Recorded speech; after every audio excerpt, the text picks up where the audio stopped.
Hello दोस्तों, आप सभी का हमारा चैनल स्टडी विद केसी में स्वागत करता हूं। तो आज हम लोग क्लास 9 का झारखंड बोर्ड का सोशल साइंस का बहुत इंपॉर्टेंट क्वेश्चन करने जा रहे हैं, क्योंकि आपका जो एग्जाम है पहुंच गया है दोस्तों। तो आज हम लोग आपके लिए लेके आए हैं बहुत इंपॉर्टेंट क्वेश्चन क्लास 9 का सोशल साइंस के लिए। यही सब क्वेश्चन आपके एग्जाम में बार बार हर साल पूछे जाते हैं, यही सब क्वेश्चन रिपीट होते हैं। तो ये क्वेश्चन आपके लिए बहुत ज़्यादा इंपॉर्टेंट है। ये क्वेश्चन आपको करके ही एग्जाम में जाना है दोस्तों। तो चलिए एक एक करके हम लोग सारा क्वेश्चन देखते हैं। तो देख सकते हैं हमारा स्क्रीन में पहला क्वेश्चन की ओर हम बढ़ेंगे। पहला क्वेश्चन देखिए अब स्क्रीन में कौन सा है। तो देखिए, फ्रांस की मुद्रा की इकाई लिब्रे को किस वर्ष समाप्त कर दिया गया था। तो आपका ऑप्शन है 1794, ऑप्शन बी है 1715, ऑप्शन सी है 1789 और ऑप्शन डी है 1794। तो फ्रांस में जो है मुद्रा की इकाई लिब्रे को कब समाप्त किया गया था, तो 1794 में किया गया था। सही आंसर आपका हो जाएगा ऑप्शन नंबर 4 हो जाएगा 1794। नेक्स्ट क्वेश्चन देखेंगे, क्वेश्चन नंबर 2 देखिए।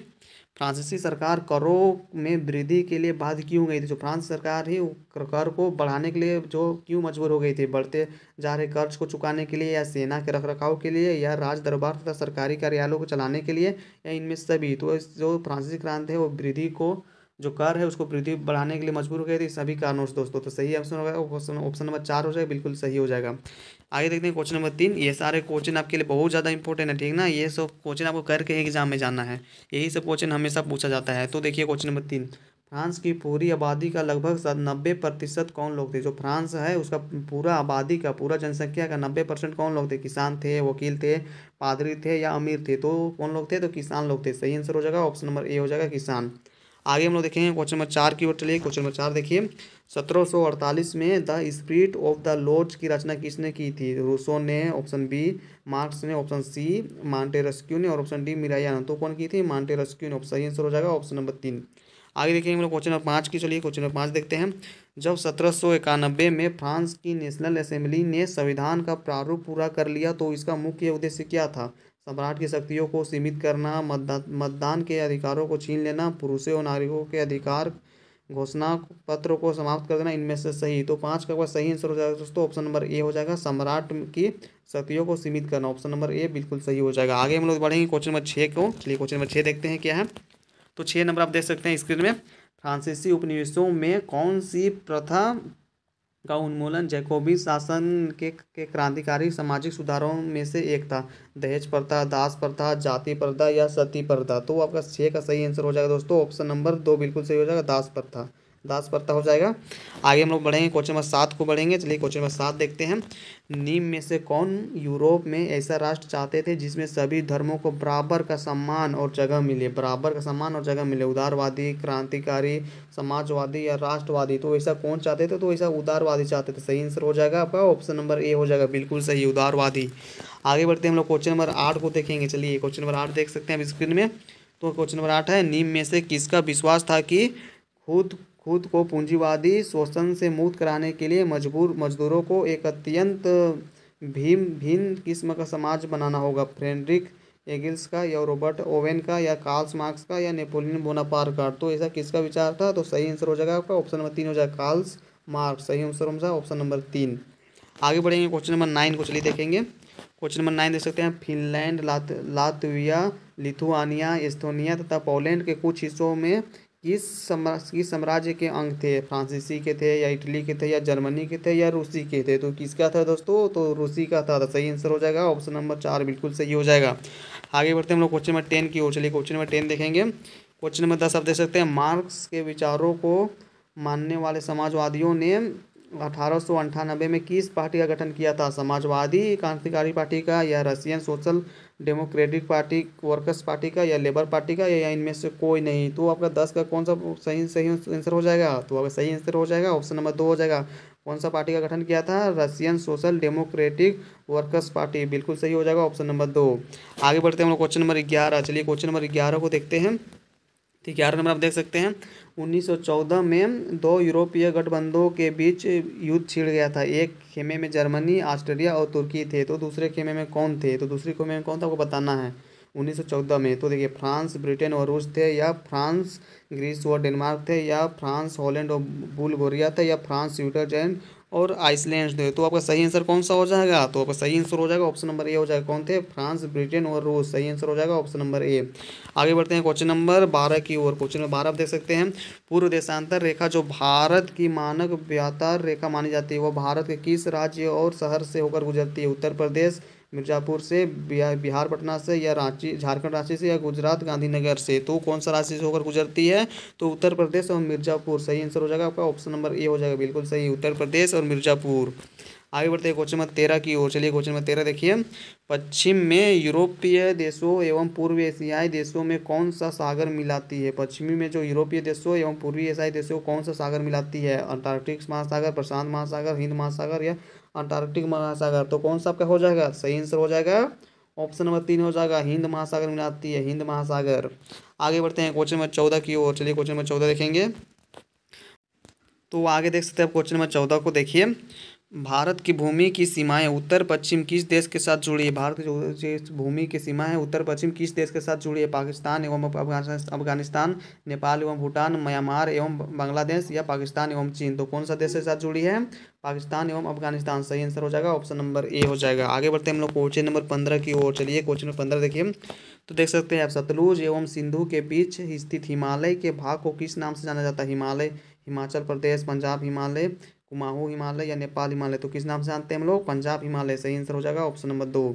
तो ये सब क्वेश्चन बहुत ज़्यादा इंपॉर्टेंट है दोस्तों, यही सब क्वेश्चन आपके बार बार एग्जाम में पूछे जाते हैं। मैं आपको बार बार बोल रहा हूँ, ये सब क्वेश्चन आपको करके ही जाना है, ठीक ना। चलिए क्वेश्चन नंबर 16 हम देखेंगे, आगे क्वेश्चन देख सकते हैं आप।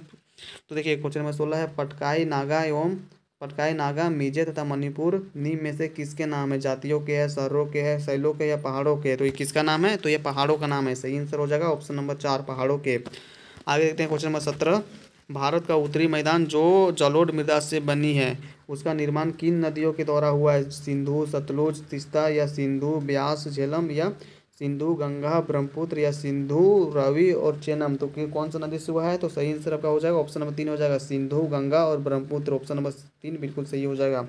आगे बढ़ते हैं हम लोग क्वेश्चन नंबर 18 देखेंगे। चलिए क्वेश्चन नंबर 18 देखिए, किन कारणों से भारत का उत्तरी मैदान कृषि की दृष्टि से सर्वाधिक उत्पादक क्षेत्र माना जाता है?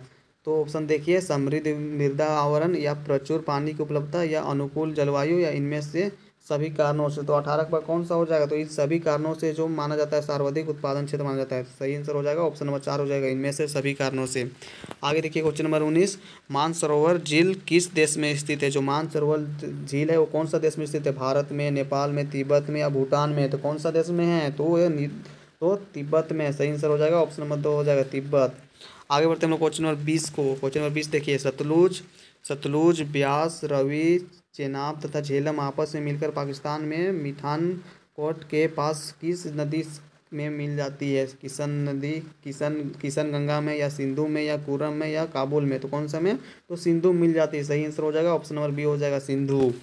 आगे देखिए क्वेश्चन नंबर 21, कश्मीर घाटी एक प्रसिद्ध झील का नाम क्या है? प्रसिद्ध कश्मीर घाटी का एक प्रसिद्ध झील का नाम कौन सा है? डल है, सांबर है, फुलर है, या चिल्का है? तो जो कश्मीर का एक प्रसिद्ध झील है उसका नाम क्या है दोस्तों? ऑप्शन में दे सकते हैं, तो उसका नाम डल है। सही आंसर ऑप्शन नंबर ए हो जाएगा, डल। आगे बढ़ते हैं क्वेश्चन नंबर 22 देखिए, झीलों के निर्माण से क्या लाभ होता है? झीलों का जो निर्माण करते हैं उससे हमें क्या लाभ होता है, क्या लाभ मिलता है सभी को? जल विद्युत उत्पादन करने में सहायक होती है, आसपास के क्षेत्रों की जलवायु को सामान्य बनाती है, प्राकृतिक सुंदरता व पर्यटकों को बढ़ाती है, या इनमें से सही सभी?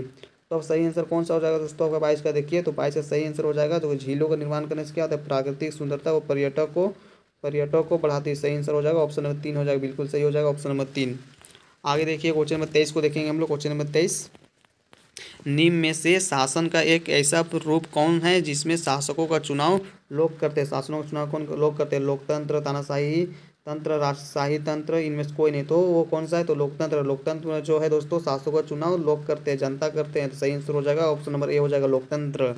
आगे बढ़ते हैं क्वेश्चन नंबर 24 देखिए, हमारा नागरिक शास्त्र पहुँच गया है। क्वेश्चन नंबर 24 देखिए, वर्ष 2002 में पाकिस्तान के किस राष्ट्रपति द्वारा लीगल फ्रेमवर्क ऑर्डर के जरिए वहाँ के संविधान को बदल डाला गया था? आसिफ अली जरदारी, या रफीक तारड़, या परवेज मुशर्रफ, या वसीम सज्जाद? तो 24 का सही आंसर कौन सा हो जाएगा? तो कौन सा संविधान को कौन सा राष्ट्रपति के द्वारा किया गया था? तो परवेज मुशर्रफ। सही आंसर हो जाएगा ऑप्शन नंबर 3 हो जाएगा, परवेज मुशर्रफ के द्वारा वहाँ का जो संविधान को बदल दिया गया था दोस्तों। आगे बढ़ते हैं, तो आगे देख सकते हैं हमारा 25 नंबर क्वेश्चन, आगे का क्वेश्चन है 25 नंबर। तो देखिए 25 नंबर में, लोकतंत्र के विपक्ष में दिया गया एक तर्क निम्न में से कौन है। लोकतंत्र के विपक्ष में ऐसा कौन सा तर्क है जो लोकतंत्र में नहीं होता है। तो देखिए समानता और स्वतंत्रता का पोषण है। तो इसमें उत्तरदायी शासन पाया जाता है, इसमें लोकप्रिय एवं स्थायी शासन पाया जाता है, इसमें बेहतर निर्णय लेने की संभावना पाई जाती है। तो लोकतंत्र के विपक्ष में कौन सा तर्क सही नहीं है, तो कौन सा हो जाएगा, ऑप्शन नंबर 2 हो जाएगा। इसमें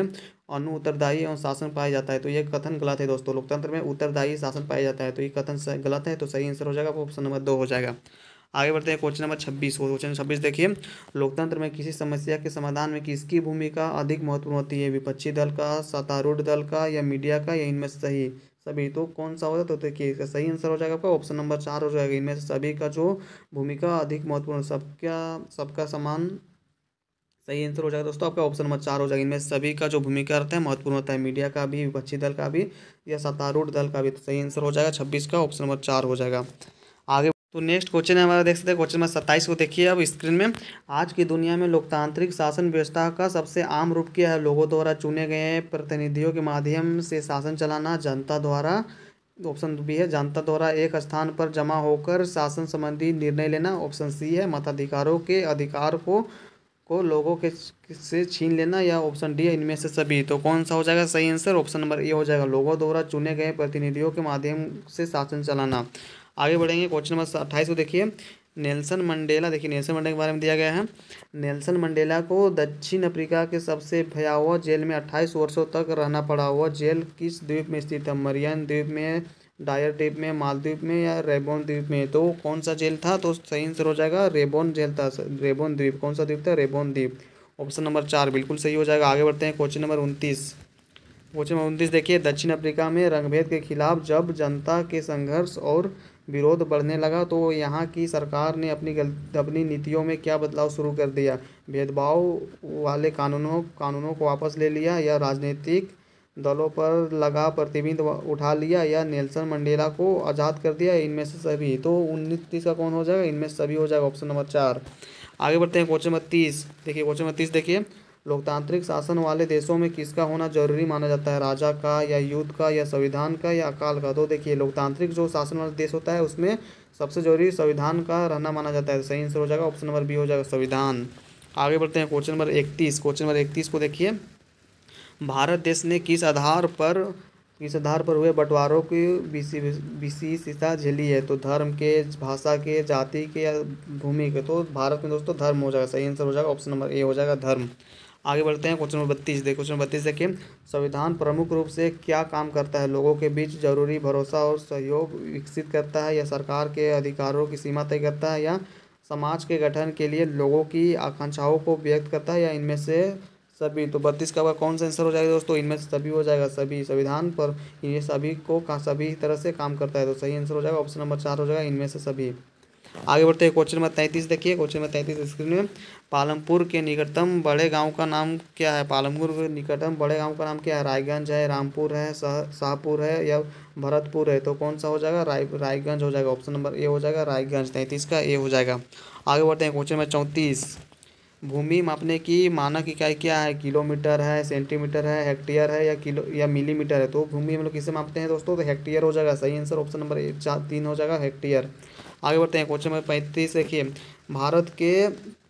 भारत के गांव में उत्पादन के प्रमुख गतिविधि क्या है। भारत के गांव में उत्पादन के प्रमुख गतिविधि क्या है, कृषि है, सिंचाई है, मत्स्य पालन है, दुग्ध उत्पादन है। तो देखिए भारत का तो गांव है दोस्तों, गांव क्षेत्र में लगभग 75% कृषि होता है, तो खेती होता है। तो आपका सही आंसर हो जाएगा ऑप्शन नंबर ए हो जाएगा, खेती, सही आंसर हो जाएगा ऑप्शन नंबर ए। आगे बढ़ते हैं क्वेश्चन नंबर 36 देखिए, लघु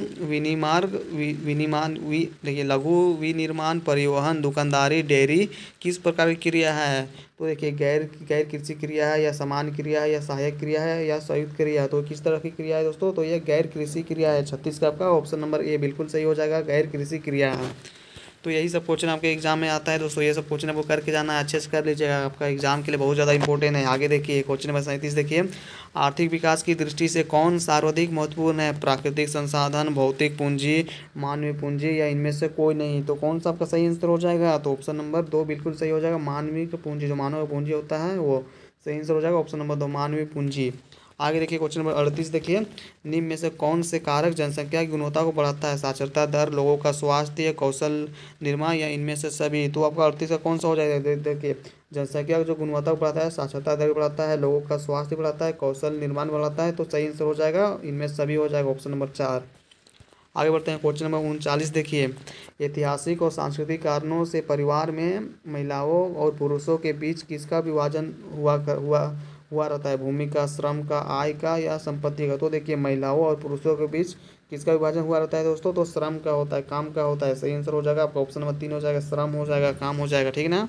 आगे बढ़िए क्वेश्चन नंबर हम लोग 40 को देखेंगे। देखिए क्वेश्चन नंबर 40 देखिए, किस प्रकार की जनसंख्या अर्थव्यवस्था पर बोझ होती है? निरक्षर और अस्वस्थ, या कौशल और निर्माण, या साक्षर और स्वस्थ, या इनमें से कोई नहीं? तो देखिए किस प्रकार की जनसंख्या जो अर्थव्यवस्था पर बोझ होती है आपको बताना है, तो सही आंसर कौन सा हो जाएगा? जो निरक्षर और अस्वस्थ रहते हैं वो, तो सही आंसर हो जाएगा ऑप्शन नंबर ए हो जाएगा, निरक्षर और अस्वस्थ। तो इस तरह से हमने जो क्लास 9 का SST का दोस्तों 40 बहुत इंपॉर्टेंट क्वेश्चन किए हैं। ये सब क्वेश्चन आपको अच्छे से कर लेना है, ठीक है। ये 40 क्वेश्चन आपको अच्छे से कर लेना है। यही सब क्वेश्चन आपके एग्जाम में बार बार पूछे जाते हैं, और ऐसे ही क्वेश्चन आपको हमारे चैनल में और भी मिलेंगे आपको एग्जाम तक। तो हमारे चैनल को सब्सक्राइब कर लीजिए, और बाद में आपको बहुत सारा मदद मिलते रहेगा। आपका जो रिजल्ट से जुड़े या कुछ भी जैक बोर्ड से, झारखंड बोर्ड से, सारा अपडेट आपको हमारे चैनल में मिलेगा। तो ठीक है दोस्तों, अभी के लिए इतना ही। आप अपना एग्जाम की तैयारी अच्छे से करते रहिए। आप मिलते हैं नेक्स्ट वीडियो में, तो ठीक है।